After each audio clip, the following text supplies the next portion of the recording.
Muy buenas noches. No sé por qué me movieron para este lado, si la mayoría de la gente está en aquel lado. Debe ser por razones del sonido, que tal vez funciona un poco mejor aquí. Quiero mencionarles algo que voy a tocar mañana en la noche.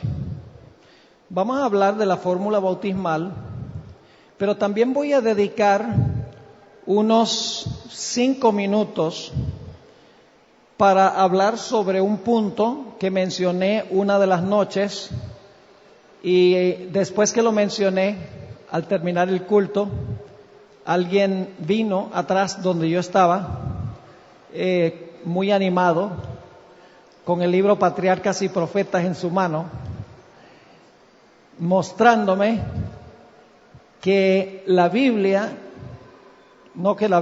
que el espíritu de profecía aprueba los aplausos, porque yo mencioné que Dios no quiere que aplaudamos en los servicios religiosos. Me puse a hacer una investigación esta tarde de esa cita en Patriarcas y Profetas, y no es lo que la gente cree que es.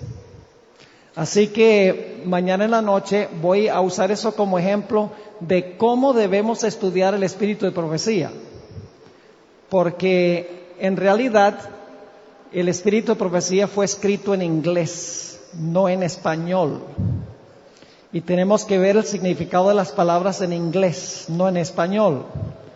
Ahí es que resulta la confusión, pero voy a tomar un poco de tiempo, no solo para resolver el asunto de esa cita, sino también para compartir algunos puntos de cómo estudiar la Biblia y el espíritu de profecía. Así que mañana en la noche estaremos tratando al principio del tema, muy brevemente, esa referencia en el libro Patriarcas y Profetas.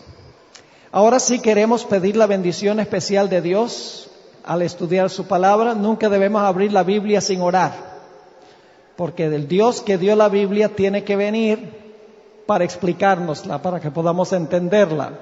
Así que inclinemos nuestros rostros y elevemos una oración al Señor. Nuestro Padre y nuestro Dios, Dios eterno, Dios que nos ama, te damos gracias una vez más por el grato privilegio que nos concedes de reunirnos en este lugar con plena libertad para escuchar tu voz hablándonos por medio de tu santa palabra. Pedimos, Padre, que en nuestro estudio de hoy tu palabra no regrese a ti vacía, sino que cause el impacto que tú tienes planeado para nosotros. Te pedimos, Señor, que nos des mentes dispuestas, corazones abiertos para comprender y recibir la semilla que tienes para nosotros. Gracias te damos también por los que están viendo esta programación a través del internet. Pedimos, Señor, que impartas a ellos la misma bendición que recibiremos en este local. Y gracias, Señor, por escuchar nuestra oración, porque te lo pedimos en el nombre precioso de Cristo Jesús. Amén. Al comenzar nuestro estudio de esta noche, quiero compartir con ustedes la cronología del ministerio de Jesús, desde que comenzó su ministerio en el momento de su bautismo hasta el momento del derramamiento del Espíritu Santo en el día del Pentecostés. Es importante que tengamos esta cronología clara en nuestra mente para entender lo que vamos a estudiar en nuestro tema de esta noche. La obra terrenal de Cristo Jesús duró aproximadamente 3 años y medio. El Señor Jesucristo fue bautizado y después de su bautismo pasó 3 años y medio de ministerio, ministrando a los pobres, a los afligidos, a los enfermos y predicando el evangelio del reino. Durante ese tiempo, el Señor Jesucristo tuvo que vivir una vida sin pecado. Uno de los propósitos de su vida, el propósito principal, fue enfrentarse a todas las tentaciones de Satanás, las tentaciones a las cuales nos enfrentamos nosotros, pero vencer en cada tentación. Es decir, él debía vivir una vida en perfecta armonía con la ley de Dios, porque la vida de él debía estar en lugar de la vida de todos los seres humanos. Luego, después de ministrar por 3 años y medio, después de vivir una vida perfecta en armonía con la ley, al final de su vida, el Señor Jesucristo murió en la cruz del Calvario. Y el propósito de su muerte en la cruz fue pagar la deuda de todos los seres humanos que jamás hayan existido en el planeta Tierra. Es decir, su vida fue en nuestro lugar y su muerte fue también en nuestro lugar. Y luego, al tercer día, el Señor Jesucristo resucitó de los muertos. Todo esto abarca los 3 años y medio de su ministerio terrenal. Empezó su ministerio, ministró por 3 años y medio, hacia el final de los 3 años y medio murió, luego el tercer día resucitó. Estas 3 etapas se hallaban anunciadas por el santuario. En el campamento, él vivió su vida perfecta. En el atrio, en el altar, sufrió la muerte. Y en el lavacro, pasó por su resurrección. Ahora, después que Jesús resucitó, pasó 40 días en esta tierra con sus discípulos. Y la Biblia nos dice que durante esos 40 días, el Señor Jesucristo le habló a sus discípulos sobre las cosas concernientes al reino de Dios. Es decir, durante esos 40 días, después de la resurrección, el Señor Jesucristo le dio instrucciones a sus discípulos antes que Él se fuera al cielo. Después de 40 días, el Señor Jesucristo ascendió al cielo. Vamos a leer ese pasaje que describe la ascensión de Jesús. Se encuentra en Hechos, el capítulo 1 y el versículo 9 al 11. Hechos 1 y el versículo 9 al 11. 40 días después de la resurrección.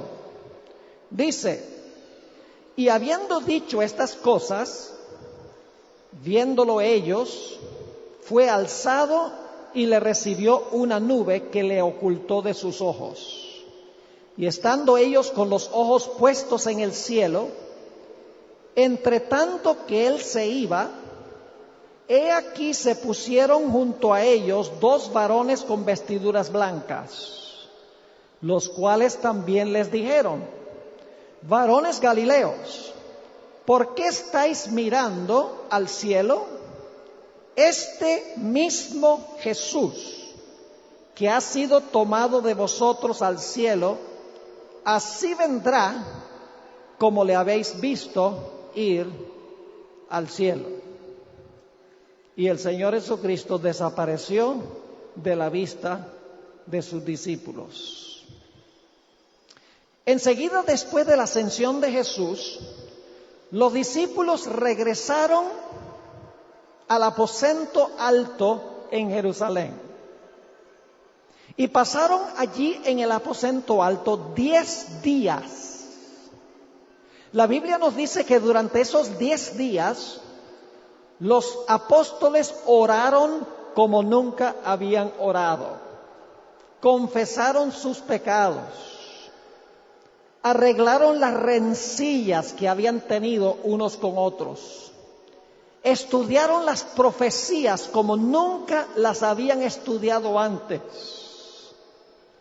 Pusieron todas sus propiedades a disposición de la obra y fueron vaciados del yo, en preparación para recibir el Espíritu Santo. Vamos a repasar entonces la cronología para que la tengan clara. Jesús, durante 3 años y medio, vivió una vida en perfecta armonía con la ley. Al final de los 3 años y medio, el Señor Jesucristo murió. Al tercer día, después de su muerte, resucitó. Después de su resurrección pasó 40 días con sus discípulos hablándoles sobre las cosas concernientes al reino de Dios. Después de los 40 días ascendió, los discípulos volvieron al aposento alto y pasaron 10 días orando, estudiando, reconciliándose, poniendo sus propiedades a disposición de la obra, preparándose para recibir el Espíritu Santo. Y luego, después de esos 10 días, se derramó el Espíritu Santo en el día del Pentecostés. Es decir, el Espíritu Santo se derramó exactamente 50 días después de la resurrección de Cristo. 40 días que pasó en la tierra y luego 10 días más antes del derramamiento del Espíritu Santo. Ahora surge una pregunta muy importante y es: ¿qué estaba haciendo Jesús en el cielo durante esos 10 días? Sabemos que los discípulos estaban orando, estudiando, reconciliándose unos con otros, poniendo sus propiedades a disposición de la obra, vaciados del yo. Pero durante esos 10 días que los apóstoles estaban en el aposento alto, ¿qué estaba haciendo Jesús en el cielo entre cuando ascendió y cuando se derramó el Espíritu Santo? De eso quiero hablar específicamente esta noche. Ahora, quiero que notemos quiénes estaban presentes en el aposento alto. Se mencionan sus nombres. Vayan conmigo a Hechos, el capítulo 1 y el versículo 13. Estos son los que están presentes allí en el aposento alto durante esos 10 días y que luego reciben el Espíritu Santo. Dice allí en Hechos 1:13: y entrados subieron al aposento alto, donde moraban Pedro, número 1, y Jacobo, número 2, Juan, número 3, Andrés, número 4, Felipe, número 5, Tomás, número 6, Bartolomé, número 7, Mateo, número 8, Jacobo, hijo de Alfeo, número 9, Simón el Celote, número 10, y Judas, hermano de Jacobo, número 11. ¿Faltaba alguien? Faltaba el apóstol número 12. ¿Qué pasó con el apóstol número 12 que no estaba presente allí? En los versículos 18 y 19, que no los voy a leer porque conocemos la historia, el apóstol Pedro se paró y explicó por qué no estaba presente Judas Iscariote. Contó la historia del suicidio de Judas. Ahora, la Biblia tiene dos diferentes versiones del fin de Judas. Y algunas personas dicen, las dos historias no se pueden reconciliar. Porque en los evangelios dice que Judas fue y se ahorcó. Pero en Hechos, el capítulo 1 dice que Judas cayó una gran distancia y dice que se le explotó el estómago y se le salieron las entrañas. Entonces la gente dice, ¿cómo fue que murió Judas? ¿Murió suicidado o se cayó y se le explotó el estómago y se le salieron las entrañas? Aquí es que yo doy gracias a Dios por el don profético a través del espíritu de profecía. Elena White lo explica de una forma tan sencilla. Ella dice que Judas era el más pesado de todos los apóstoles, el más alto, era corpulento. Y dice ella que Judas intentó colgarse en una rama que sobresalía por encima de un barranco. Y dice ella que la soga estaba allí en esa rama y Judas se puso la soga al cuello y saltó de la orilla y como su cuerpo era tan pesado, la rama se rompió y Judas cayó al precipicio una larga distancia y cuando cayó al suelo parece que cayó en el estómago y se le abrió el estómago y se le salieron las entrañas. Es una forma sencilla de explicar los dos pasajes. No hay contradicción. Tenemos que entender los dos pasajes juntos. Es decir, Pedro ahora se para y dice, la razón por la cual no tenemos el apóstol número 12 es porque Judas, que estaba con nosotros, que era el apóstol número 12, se suicidó. Y entonces Pedro, después de relatar la historia del suicidio de Judas, dice a los que están reunidos, tenemos que elegir un sucesor en lugar de Judas. Tenemos que elegir a alguien que tome el lugar de Judas porque tiene que haber 12 apóstoles. 11 no es suficiente, tiene que haber 12. Ahora, ¿por qué es que Pedro sintió que era tan urgente nombrar a un sucesor en lugar de Judas? La respuesta es muy sencilla.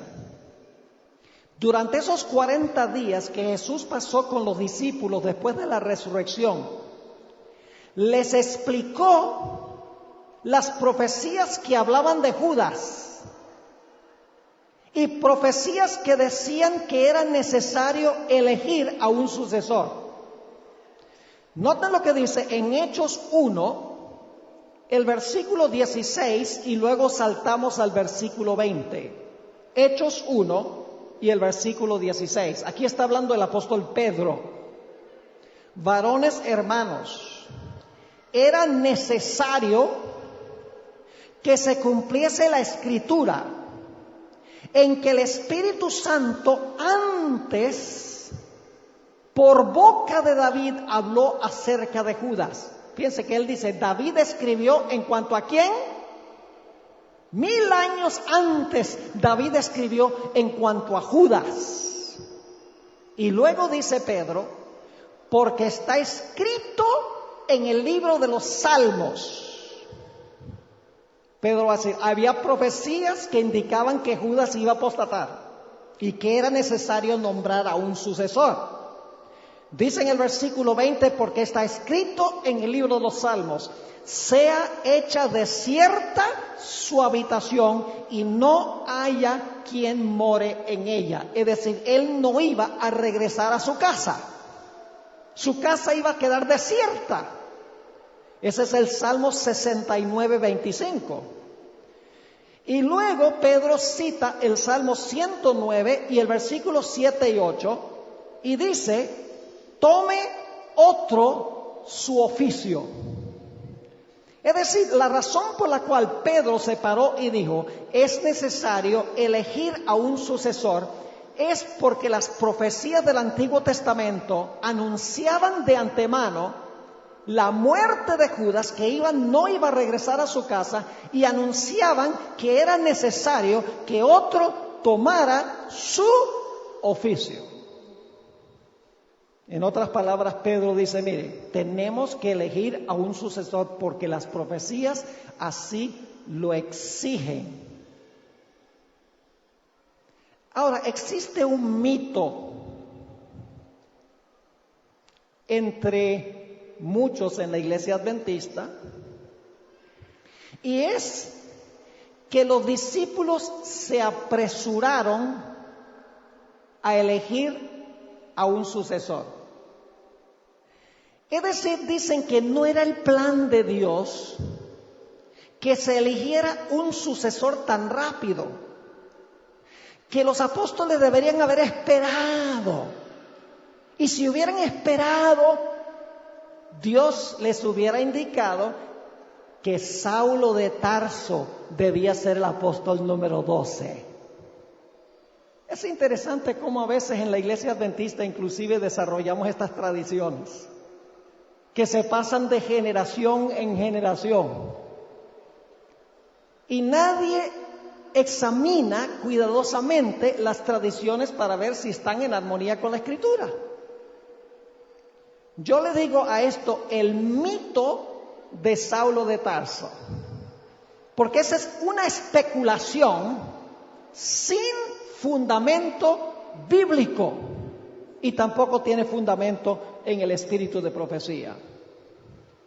Hay 3 razones por las cuales no era el plan de Dios que Saulo de Tarso o el apóstol Pablo tomara el lugar de Judas. Voy a compartir con ustedes estas 3 razones. La primera se encuentra en Hechos 1, 21 y 22. Y ahí estamos en Hechos 1. Vamos a pasar la mayor parte del tiempo en Hechos, no todo el tiempo, pero vamos a pasar la mayor parte del tiempo allí. Hechos 1, 21 y 22. Dice aquí Pedro, es necesario pues que de estos hombres que han estado juntos con nosotros todo el tiempo que el Señor Jesús entraba y salía entre nosotros, comenzando desde el bautismo de Juan hasta el día en que de entre nosotros fue recibido arriba, uno se ha hecho testigo con nosotros de su resurrección. ¿Cuál era una de las cualidades del sucesor de Judas?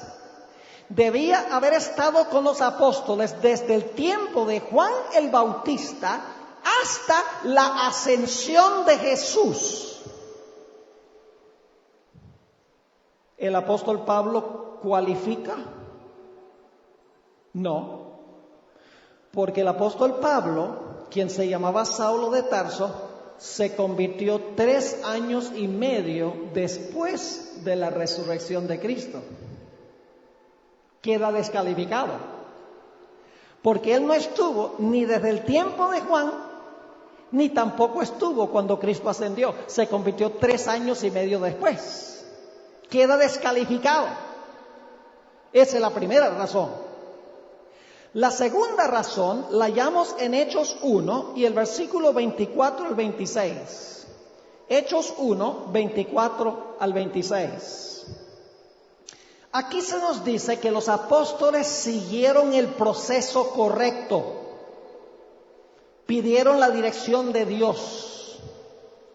Dice allí en Hechos 1, 24, y señalaron a dos, a José, llamado Barsabás, que tenía por sobrenombre Justo, y a Matías.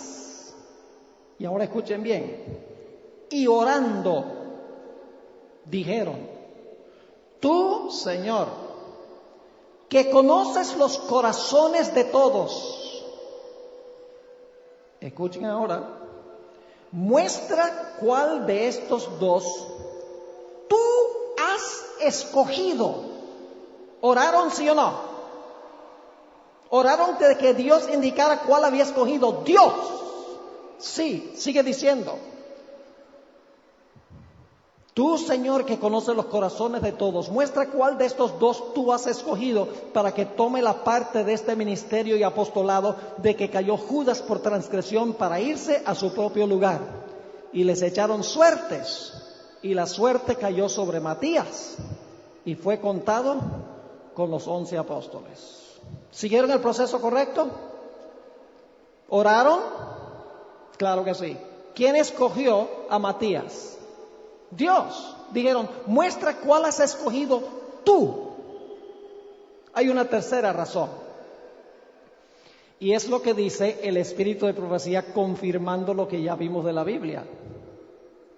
En el libro Espíritu de Profecía, tomo 3, página 264, dice la sierva del Señor: se seleccionaron dos hombres, quienes, según el escrutinio cuidadoso de los creyentes. ¿Qué clase de escrutinio fue?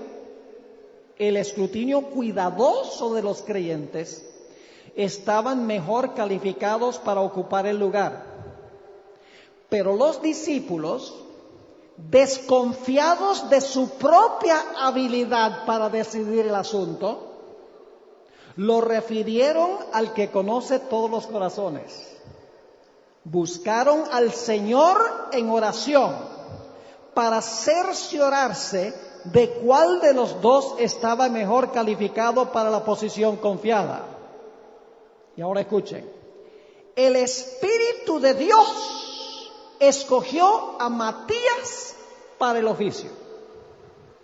¿Quién escogió a Matías? El Espíritu de Dios.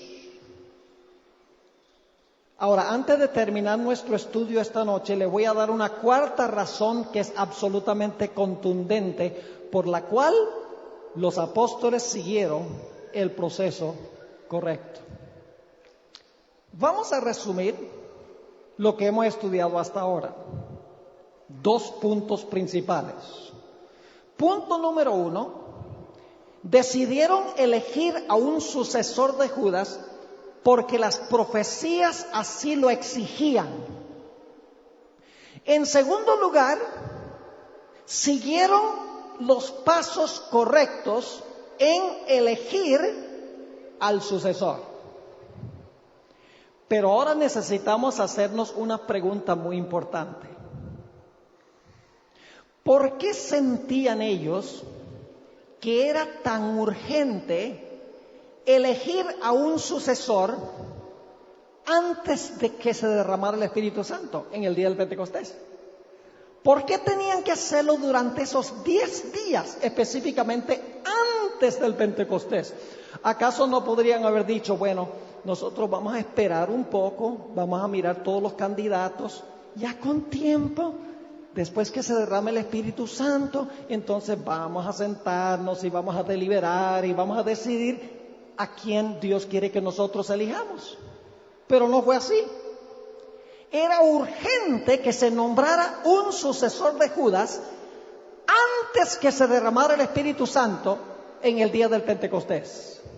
Y la pregunta clave es, ¿por qué era tan necesario nombrar a un sucesor en lugar de Judas antes del día del Pentecostés. Se sabía que se tenía que elegir, las profecías lo decían, pero ¿por qué antes?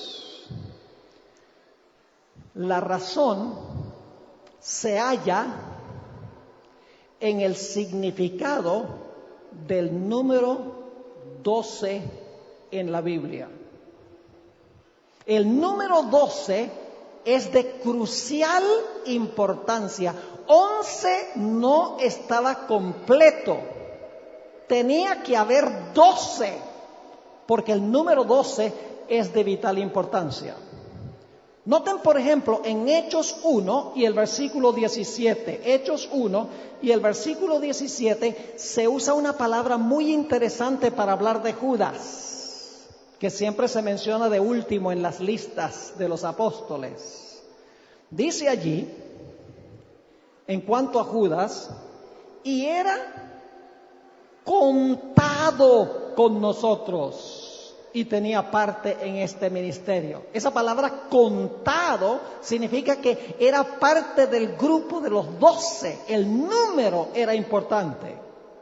Y cuando se eligió a Matías, en el versículo 26, dice, y les echaron suertes, y la suerte cayó sobre Matías, y fue contado con los 12 apóstoles. Hay algo importante en cuanto al número. Judas estaba contado con los 12, y aquí dice que cuando eligieron a Matías, Matías fue contado con los 12. 12 era un número imprescindible. Pero surge la pregunta, ¿por qué el número 12? ¿Qué importancia tiene el número 12? ¿Qué significado tiene el número 12? Para entender el significado del número 12 y por qué tenía que haber 12 apóstoles, no se podían tener 11, necesitamos ir a Apocalipsis 12 y el versículo 1. Vayan conmigo, Apocalipsis 12 y el versículo 1. Este es un pasaje apocalíptico, lleno de símbolos, y hay que interpretar el significado de los símbolos. Dice allí, apareció en el cielo una gran señal, una mujer vestida del sol con la luna debajo de sus pies. Una mujer. ¿Qué representa simbólicamente en las profecías una mujer? Cuando usted encuentra en las profecías de Daniel y Apocalipsis la palabra mujer, representa la iglesia fiel. Al menos que sea en Apocalipsis 17 que se le llama una mujer ramera.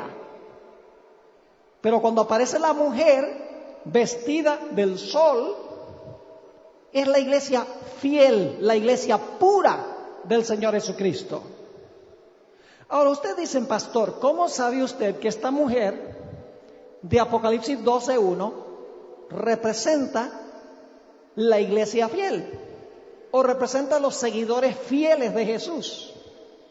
Vamos a comparar dos versículos para que se den cuenta que la mujer representa los santos del Altísimo, es decir, representan al pueblo fiel de Dios.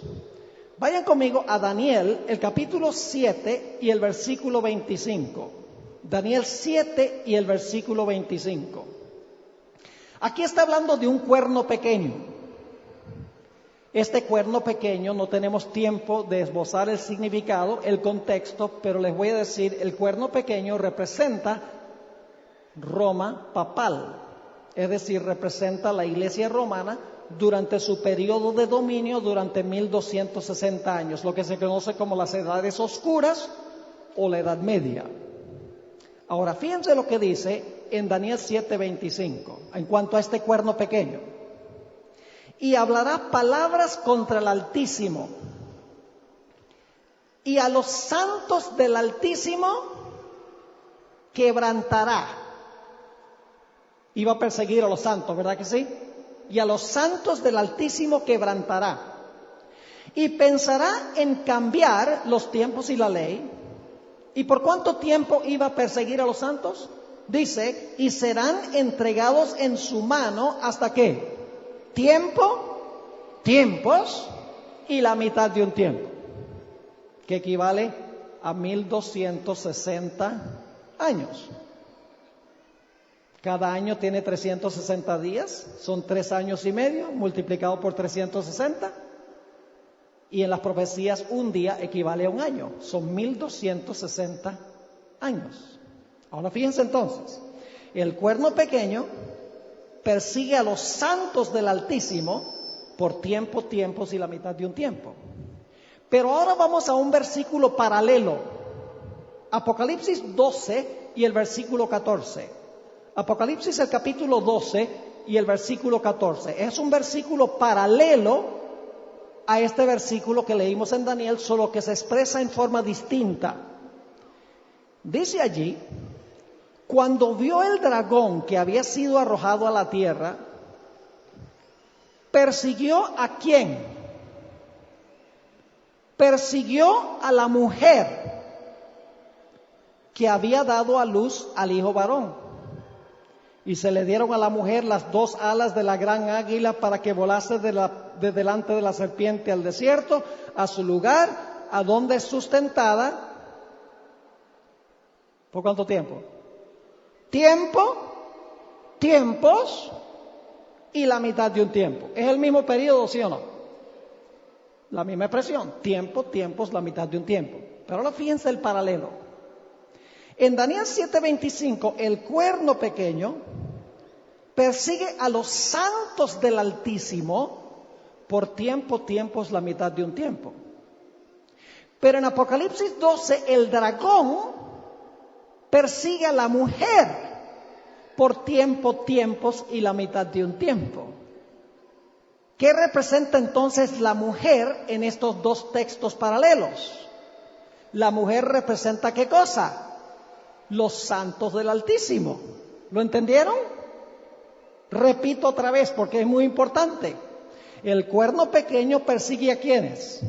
A los santos del Altísimo. ¿Cuánto tiempo? Tiempos, la mitad de un tiempo. El dragón persigue a ¿quién?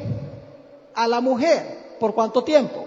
Tiempos, la mitad de un tiempo. Es decir, los santos del Altísimo en Daniel 7:25 representan lo mismo que la mujer en Apocalipsis 12 y el versículo 14. ¿Qué representa entonces la mujer?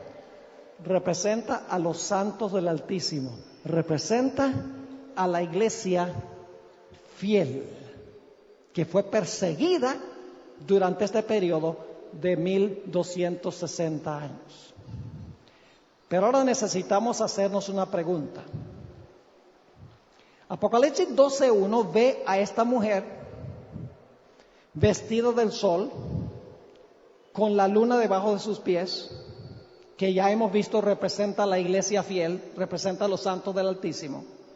Ahora mi pregunta es esta: ¿qué etapa de la iglesia se describe en Apocalipsis 12:1 con esta mujer? ¿Será la iglesia del Antiguo Testamento o será la iglesia del Nuevo Testamento? Dice, pastor, nunca nos han hecho esa pregunta. Esta mujer en Apocalipsis 12:1 representa a la iglesia fiel de Cristo. Pero ¿es la iglesia fiel del Antiguo Testamento o es la iglesia fiel del Nuevo Testamento?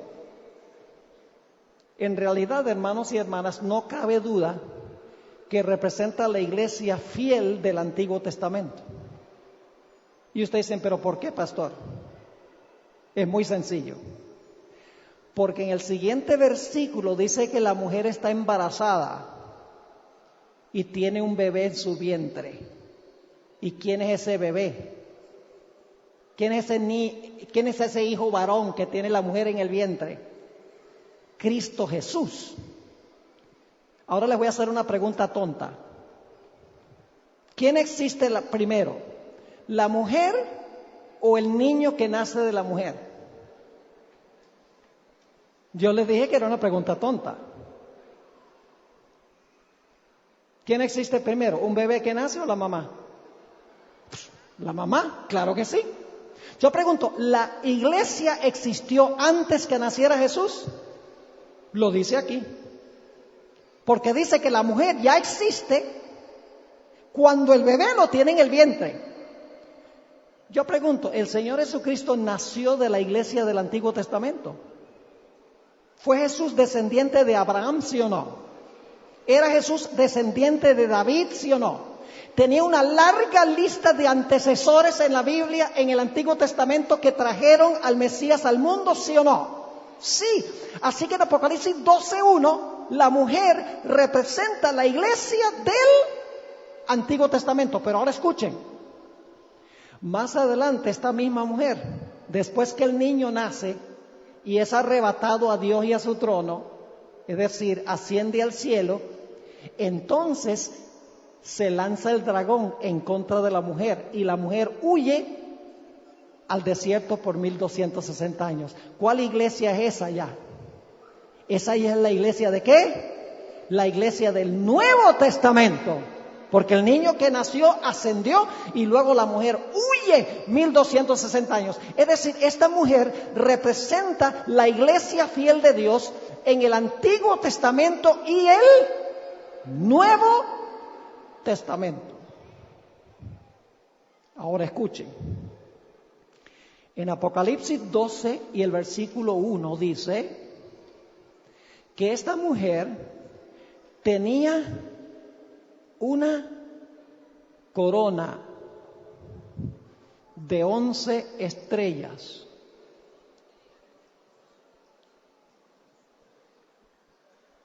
Solo protestaron unos poquitos aquí.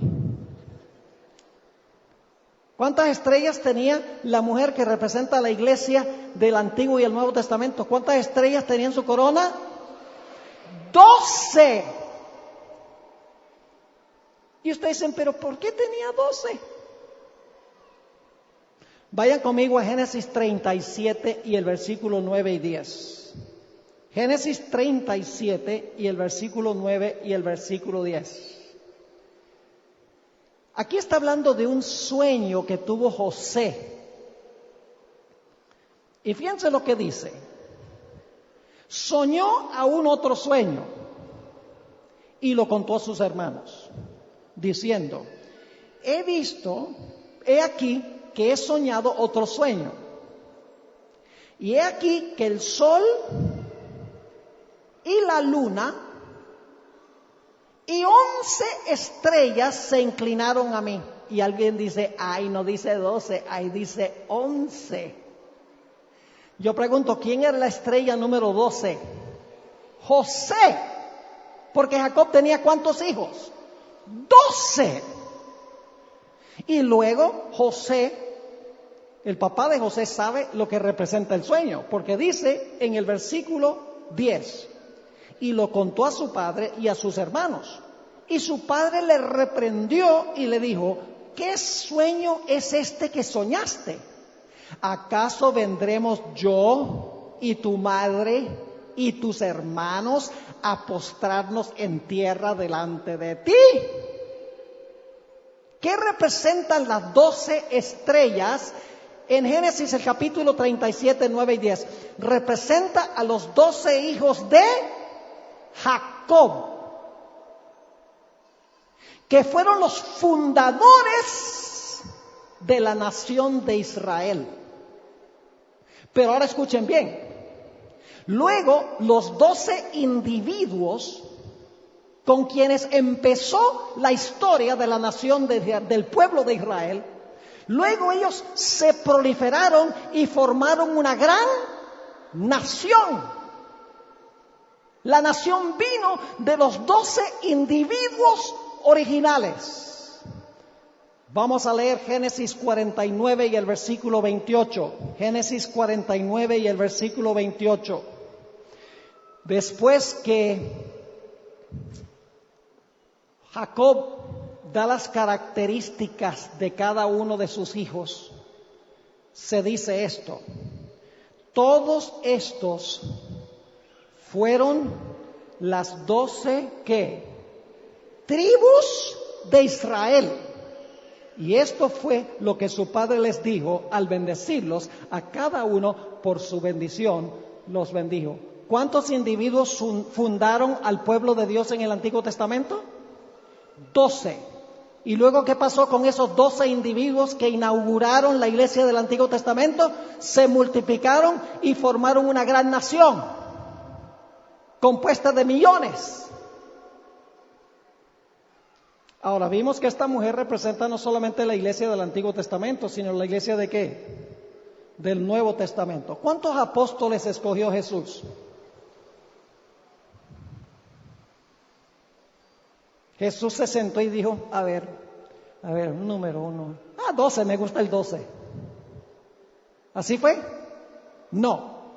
La elección de 12 fue intencional.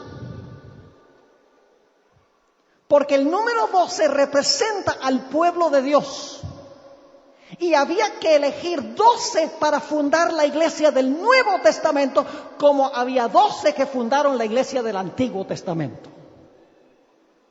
Noten lo que dice Marcos el capítulo 3 y el versículo 14 al 19. Marcos 3, 14 al 19. Dice aquí, hablando de Jesús, y estableció a 12. ¿Quién estableció 12? Ahora fíjense que no dice que escogió a 12. No dice que escogió a 12. Porque hubo uno que Jesús no escogió, se ofreció. ¿Quién fue ese? Judas. ¿Saben que el individuo que dijo a Jesús, yo te seguiré? Jesús le dice, así. Las aves tienen nido y las zorras tienen cuevas, pero el Hijo del Hombre no tiene dónde recostar la cabeza. Es decir, si tú crees que me vas a seguir por algún beneficio económico, olvídate de eso. Es decir, aquí no dice que Jesús escogió 12, sino que estableció 12. Ahora fíjense, dice, estableció a 12 para que estuviesen con él y para enviarlos a predicar. Y que tuviesen autoridad para sanar enfermedades y para echar fuera demonios. Y luego da los nombres. A Simón, a quien puso por sobrenombre Pedro, a Jacobo, hijo de Zebedeo, y a Juan, hermano de Jacobo, a quienes apellidó Boanerges, esto es, hijos del trueno, a Andrés, Felipe, Bartolomé, Mateo, Tomás, Jacobo, hijo de Alfeo, Tadeo, Simón el cananeo y Judas Iscariote. ¿Con cuántos individuos empezó la historia de la iglesia cristiana? 12 individuos. Pero luego, ¿qué pasó con esos 12 individuos? Por la predicación del evangelio, ¿qué sucedió? Se multiplicaron y se formó una gran nación que es la iglesia cristiana. Es decir, 12 individuos fundadores de la iglesia del Antiguo Testamento se proliferaron en una gran nación. 12 fundadores de la iglesia del Nuevo Testamento se proliferan y forman una gran nación, una iglesia mundial. Ahora escuchen, después que yo estudié este asunto, yo dije, voy a ver qué dice Elena White. A algunos no les gusta que se use Elena White, pero yo no sé si ustedes han visto cómo yo la uso. Primero vamos a la Biblia y luego vamos a ver qué dice la viejita. Y eso lo digo con cariño. Ella captó esto.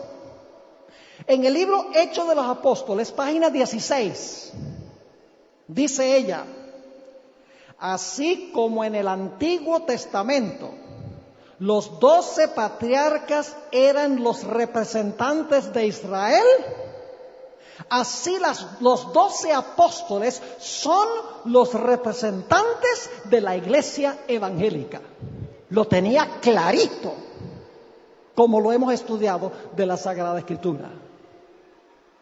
Pero necesitamos regresar a nuestra pregunta original.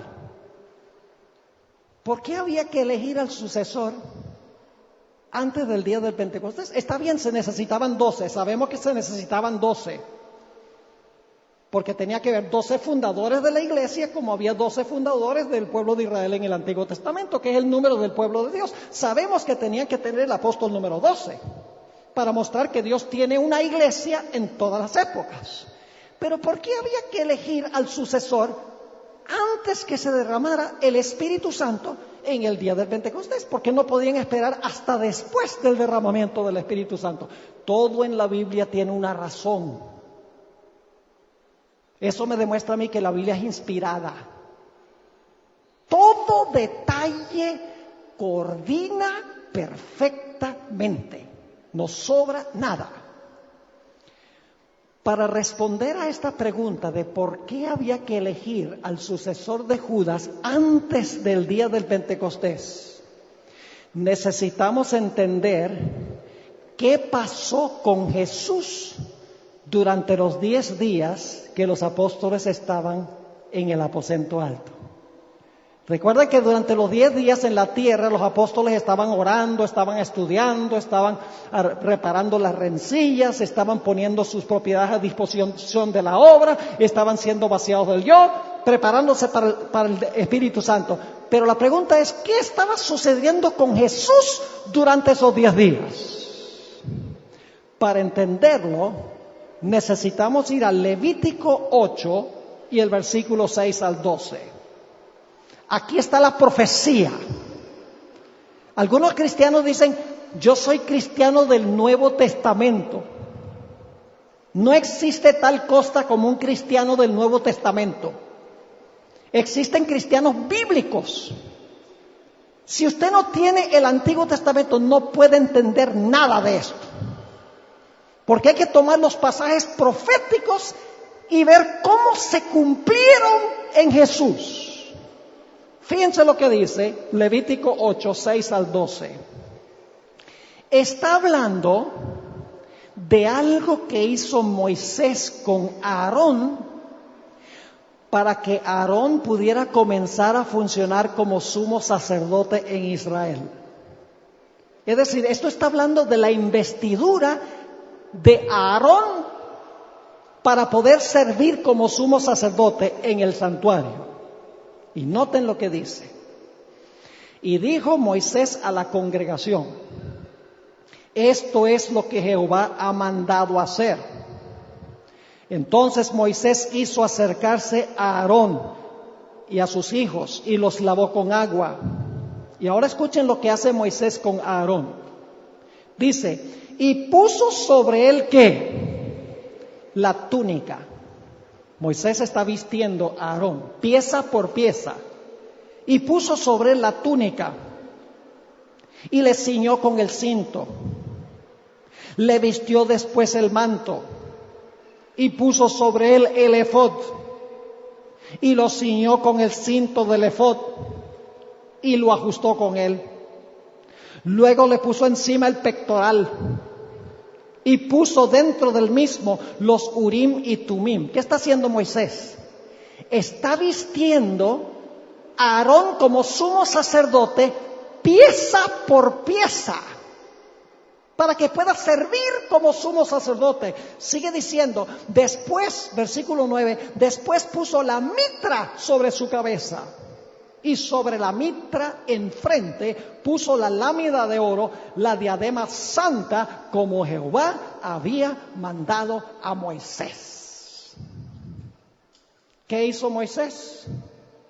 Antes que Aarón pudiera servir como sumo sacerdote en el santuario, era necesario vestirlo de sumo sacerdote. Y Moisés le puso cada pieza, cada parte de la vestimenta sumo sacerdotal, pero faltaba algo. Noten lo que sigue diciendo en el versículo 10. Y tomó Moisés el aceite de la unción y ungió el tabernáculo, porque el tabernáculo va a empezar a funcionar. Ungió el tabernáculo y todas las cosas que estaban en él y las santificó. Y roció de él sobre el altar 7 veces y ungió el altar y todos sus utensilios y la fuente y su base para santificarlos. Es decir, está santificando todo el santuario porque ahora el sumo sacerdote va a empezar su labor. Pero antes que pudiera empezar su labor, era necesario hacer algo más. Versículo 12. Y derramó del aceite de la unción sobre la cabeza de Aarón y lo ungió para santificarlo. Significa para apartarlo para su función santa. Es decir, después de vestirlo como sumo sacerdote, Moisés derramó sobre la cabeza de Aarón el aceite de la unción. ¿Qué representa el aceite? El Espíritu Santo. Ahora, el Salmo 133 nos ayuda a entender esta ceremonia. Salmo 133. Y es un salmo corto y vamos a mirarlo todo. Dice allí, y ustedes inmediatamente se van a dar cuenta de la conexión con el día del Pentecostés. Este es el salmo del Pentecostés. Este es el salmo que tiene que ver con el ungimiento de Aarón. Dice, mirad cuán bueno y cuán delicioso es habitar los hermanos juntos en armonía.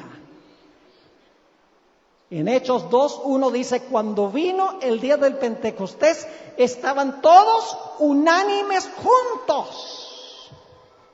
Y luego sigue diciendo, es como el buen óleo. ¿Qué es óleo? Aceite. Es como el buen aceite sobre la cabeza. Ahora fíjense qué abundante era este aceite. Es como el buen aceite sobre la cabeza, el cual desciende sobre la barba de Aarón. Baja hasta el borde de sus vestiduras. Óigame, esto no fue nada más unas pocas gotas de aceite en la cabeza. Esto fue una abundancia de aceite, tan abundante que se derramó por su cabello, se derramó por la barba, se le derramó en el manto y llegó hasta el borde de sus mantos, pero no terminó allí. Porque sigue diciendo, otra vez el versículo 2, es como el óleo sobre la cabeza, el cual desciende sobre la barba de Aarón, baja hasta el borde de sus vestiduras, como el rocío de Hermón, que desciende sobre los montes de Sión. ¿Hasta dónde llegó el aceite? No terminó con Aarón. ¿Se derramó dónde? En los montes de Sión. Porque allí envía Jehová bendición y vida eterna. Ahora sabemos qué estaba pasando con Jesús durante los 10 días. Dios el Padre tomó cada parte de la vestimenta de Jesús y parte por parte lo vistió. Y cuando había vestido a Jesús como sumo sacerdote, luego le dio a Jesús la promesa del Espíritu, porque no fue promesa para el pueblo de Dios primero, sino que fue promesa para Jesús. Lo pueden leer en Hechos 2:33. El Padre le dijo, si tú eres victorioso, yo voy a permitir que el Espíritu Santo, te voy a ungir con el Espíritu Santo para que pueda derramarse sobre mi pueblo. Y escuchen bien, el aceite que representa el Espíritu Santo fue tan abundante, el aceite con que se ungió a Jesús, que el aceite se derramó sobre los montes de Sión, a donde estaban reunidos los apóstoles en el aposento alto. Es decir, el Espíritu Santo que cayó en la tierra fueron las gotas. Pero la abundancia del Espíritu Santo cayó ¿sobre qué? Sobre la cabeza de Jesús. Es decir, durante esos 10 días Jesús estaba siendo investido como sumo sacerdote sobre su pueblo, como había sido Aarón. Por eso en Hebreos 8 y el versículo 1 y 2, Hebreos 8, 1 y 2, dice el apóstol Pablo, ahora bien, el punto principal de lo que venimos diciendo es que tenemos tal sumo sacerdote. ¿Qué tenemos? Tal sumo sacerdote, el cual se sentó a la diestra del trono de la majestad en los cielos, ministro del santuario y de aquel verdadero tabernáculo que levantó el Señor y no el hombre. ¿Fue investido Jesús como sumo sacerdote sobre su pueblo? Claro que sí. Ahora, como Aarón empezó su función de meter los pecados del pueblo al santuario, de los cuales se arrepintieron y confesaron, ahora Jesús empezó a recibir las oraciones penitenciales de su pueblo arrepentido que confiesan sus pecados para meterlos por medio de su sangre en el santuario. Y ustedes dicen, pero pastor, no ha contestado todavía la pregunta. ¿Por qué había que elegir el apóstol número 12 antes que se derramara el Espíritu Santo? ¿Por qué razón? Ahora escuchen bien. Una de las partes de la vestimenta del sumo sacerdote se llamaba el pectoral. La palabra pectoral tiene que ver con el pecho, ¿verdad que sí? Una de las partes era el pectoral. Vamos a leer en cuanto al pectoral. Éxodo 28 y el versículo 15 al 21 y luego saltamos al versículo 29 y 30. Éxodo 28, 15 al 21. Es una parte de la vestimenta del sumo sacerdote, cubría su pecho. Dice allí, harás asimismo el pectoral del juicio. ¿Cómo se llama el pectoral? El pectoral del juicio, de obra primorosa. Lo harás conforme a la obra del efod, de oro, azul, púrpura, carmesí y lino torcido. Será cuadrado y doble, de 1 palmo de largo y de 1 palmo de ancho. Y lo llenarás de pedrería en 4 hileras de piedras. Una hilera de piedra sárdica, un topacio y un carbunclo. La segunda hilera, una esmeralda, un zafiro y un diamante. La tercera hilera, un jacinto, una ágata y una amatista. Y la cuarta hilera, un berilo, un ónice y un jaspe. ¿Cuántas piedras? ¿Cuántas piedras? 12. 12 piedras en el pectoral. Ahora, ¿qué representaban las 12 piedras en el pectoral? Sigamos leyendo. El versículo 21. Y las piedras serán según los nombres de los hijos de Israel. 12 según sus nombres, como grabaduras de sello, cada una con su nombre. Serán, ahora fíjense, no solamente los nombres individuales, sino dice, serán según las ¿qué? Las 12 tribus. Las 12 piedras representaban a los 12 individuos y también todos los que vinieron de ellos, las 12 tribus. Y dice, escuchen bien, y llevará a Aarón los nombres de los hijos de Israel en el pectoral del juicio sobre su corazón. ¿A dónde lleva entonces? ¿Aarón representaba a quién?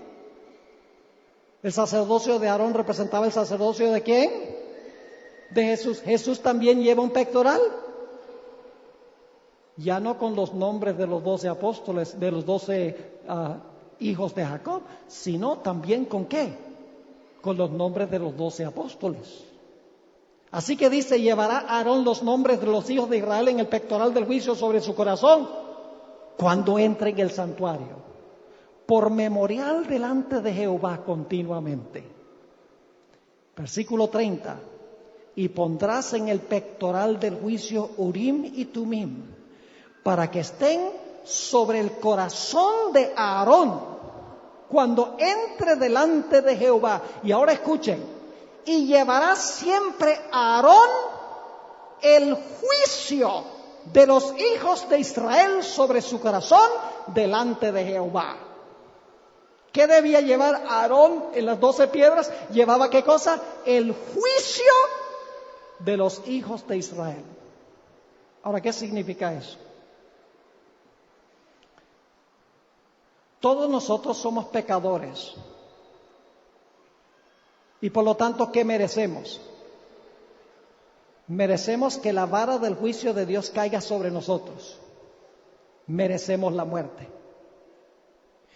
Pero la Biblia dice que cuando nosotros venimos arrepentidos a Jesús, cuando nosotros nos acercamos a Dios por medio de Jesús, Jesús lleva nuestro nombre en el pectoral, porque el número 12 representa su pueblo. Y Jesús va delante del Padre y dice: Padre, vengo aquí representando a Julio. Y el Padre dice: ¿dónde está Julio? Jesús dice: no es necesario que aquí esté Julio, porque yo tomé el juicio de Julio sobre mí mismo. Yo cargué los pecados de Julio. Lo tengo aquí en el corazón. Yo tomé el juicio que merecía él, lo tomé yo. Y lo tengo cerca de mi corazón. Padre, acepta a Julio en mí. Y en ese momento, cuando Julio viene arrepentido y confesando su pecado y confiando en la vida y la muerte de Cristo, el Señor Jesucristo toma el juicio que cayó sobre él y lo pone a cuenta de Julio. Por eso dice que llevará el juicio de los hijos de Israel sobre su corazón. Ahora vamos a resolver el problema de por qué había que tener 12 apóstoles antes del día del Pentecostés. Si son perspicaces ya lo saben. ¿Cómo podía Dios el Padre vestir a Jesús con el pectoral de 12 piedras representando a los 12 apóstoles si solamente en la tierra había 11? ¿Me están entendiendo lo que estoy diciendo? Para que se pudiera poner el pectoral en el pecho de Jesús como sumo sacerdote, que tenía 12 piedras representando a los 12 apóstoles y los que iban a descender de los 12 apóstoles, era necesario que hubiese ¿qué? 12 apóstoles. Pero solamente había ¿cuántos? 11. Así que para que Jesús pudiera llevar el pectoral con 12 piedras, era necesario que en la tierra hubiese 12 apóstoles antes de derramar el Espíritu Santo. Y por eso se eligió el apóstol número 12. Detalles significativos. Nada se escapa de la Biblia. Elena White expresa cuánto quiere Jesús que nosotros estemos con Él. Las 12 piedras estaban sobre su corazón. No solo representa a los 12 apóstoles, sino representa a todos los que descienden de los 12 apóstoles. Todos los que han aceptado el Evangelio después de los 12 apóstoles y que han recibido a Jesús como Salvador personal, están sobre el pectoral de Jesús, están muy cerca del corazón de Jesús, porque Jesús quiere que estemos allí con Él. Por eso es que el Señor Jesucristo, en Juan 14, 1 al 3, expresó lo que Él más quería. Le dijo a sus discípulos: no se turbe vuestro corazón. ¿Creéis en Dios? Creed también en mí.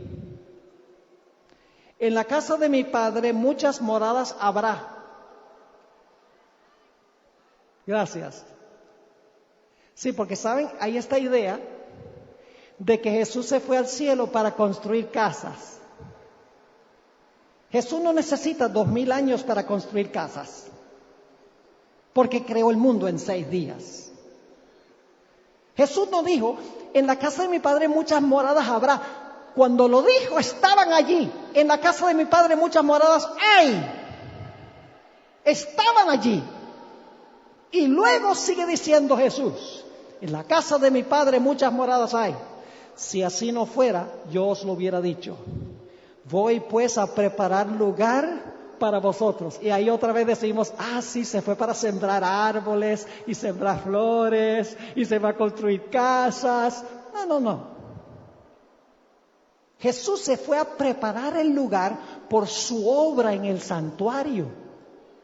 Para poder venir tiene que interceder y tiene que hacer la obra de juicio. Prepara el lugar por su obra en el santuario. Dice, voy pues a preparar lugar para vosotros. Y si me fuere y os prepararé lugar, vendré otra vez. Ahora escuchen bien. Y os tomaré a mí mismo. Qué expresión tan tierna, ¿verdad?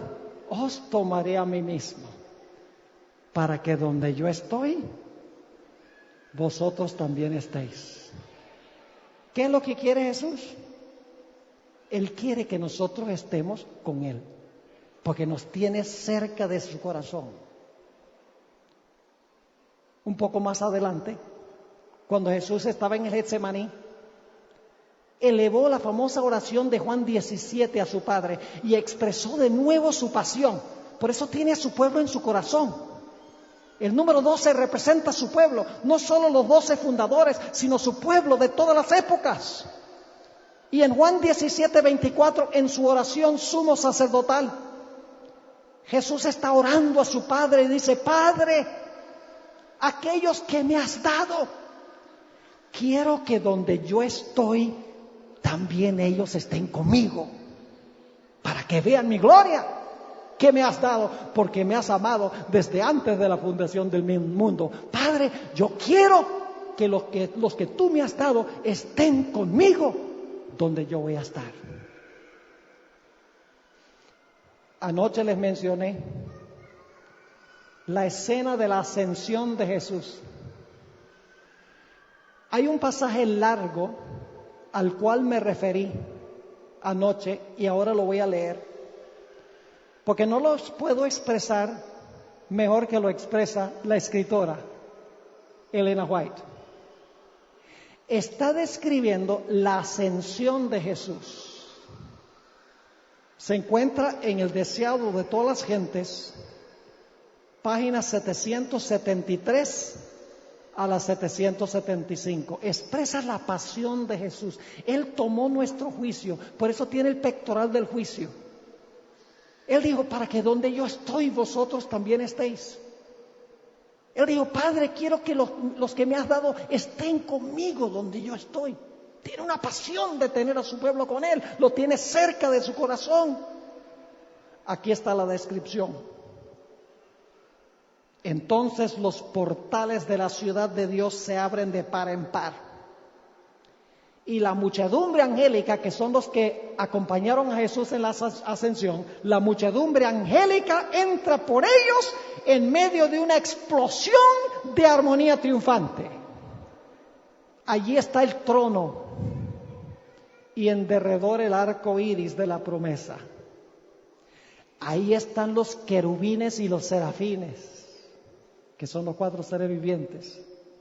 Y luego dice los comandantes de las huestes angélicas, los hijos de Dios, los representantes de los mundos que nunca cayeron, están congregados. El concilio celestial delante del cual Lucifer había acusado a Dios y a su Hijo, los representantes de aquellos reinos sin pecado sobre los cuales Satanás pensaba establecer su dominio, todos están allí para dar la bienvenida al Redentor. Sienten impaciencia por celebrar su triunfo y glorificar a su rey. Pero con un ademán, Él los detiene. Todavía no. No puede ahora recibir la corona de gloria y el manto real. Entra a la presencia de su Padre. ¿Recuerdan Apocalipsis 5:6? Está delante del trono como cordero inmolado. Aquí ella interpreta eso. Dice, entra a la presencia de su Padre. Señala su cabeza herida, su costado traspasado, sus pies lacerados. Alza sus manos que llevan la señal de los clavos. Presenta los trofeos de su triunfo. Ofrece a Dios la gavilla de las primicias a aquellos que resucitaron con Él como representantes de la gran multitud que saldrá de la tumba en ocasión de su segunda venida. Se acerca al Padre. Ustedes pueden imaginarse el suspenso. Todo el mundo está callado.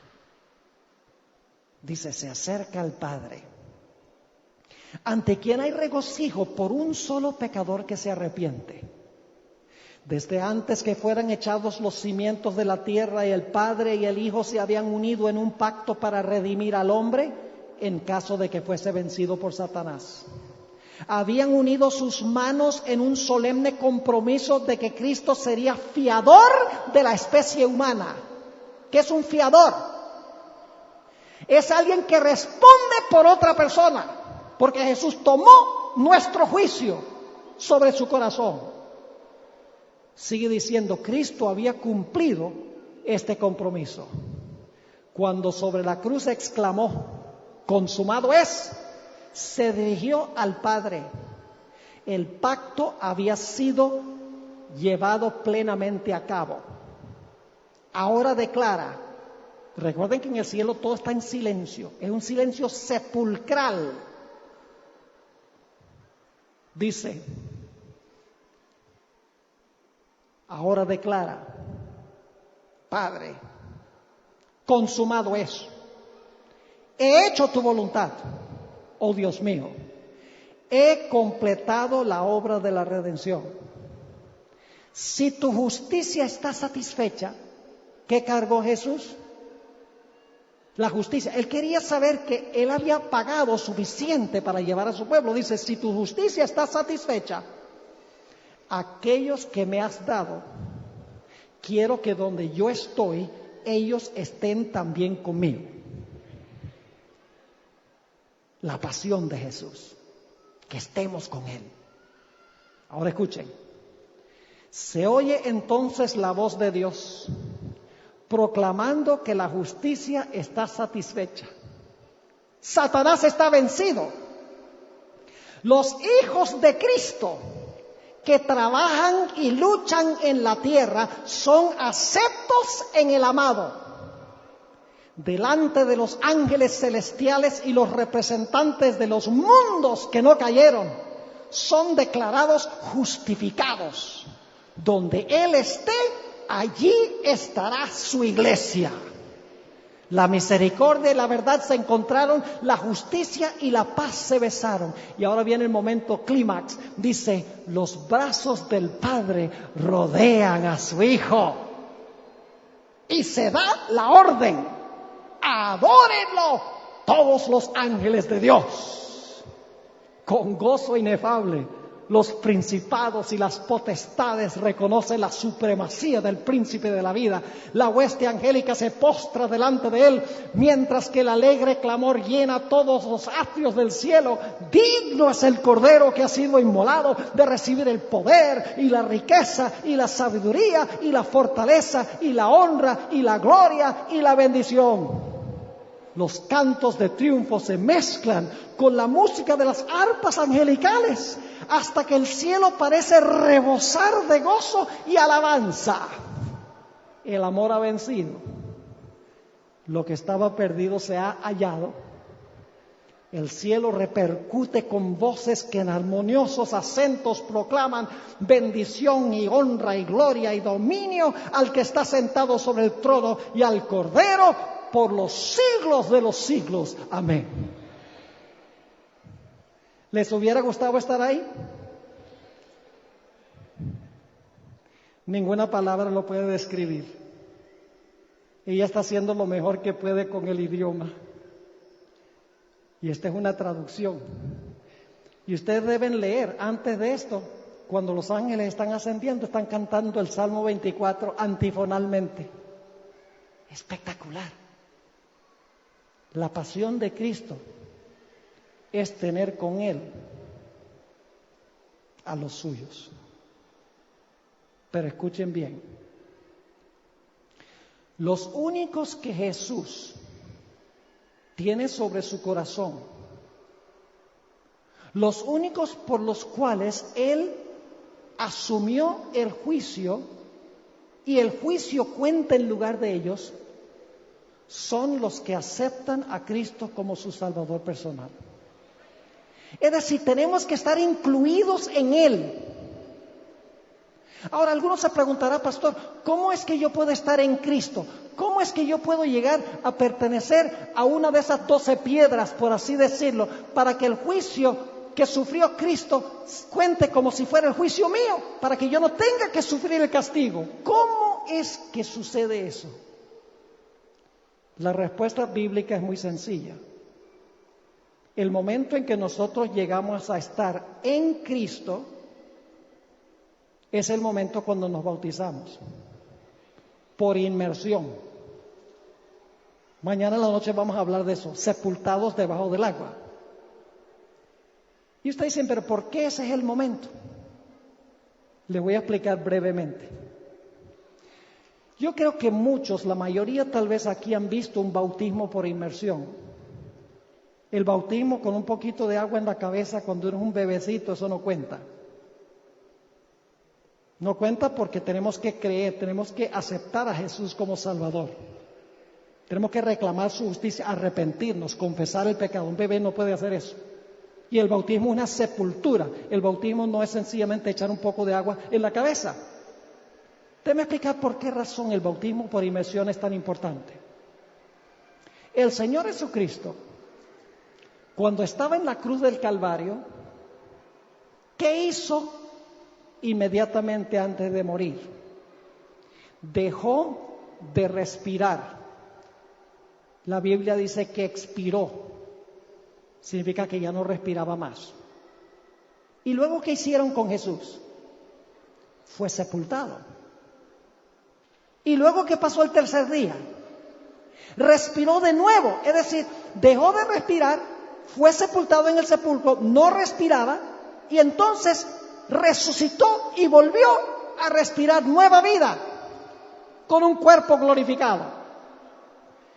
Dios ha establecido una forma en que Jesús me puede incluir en Él.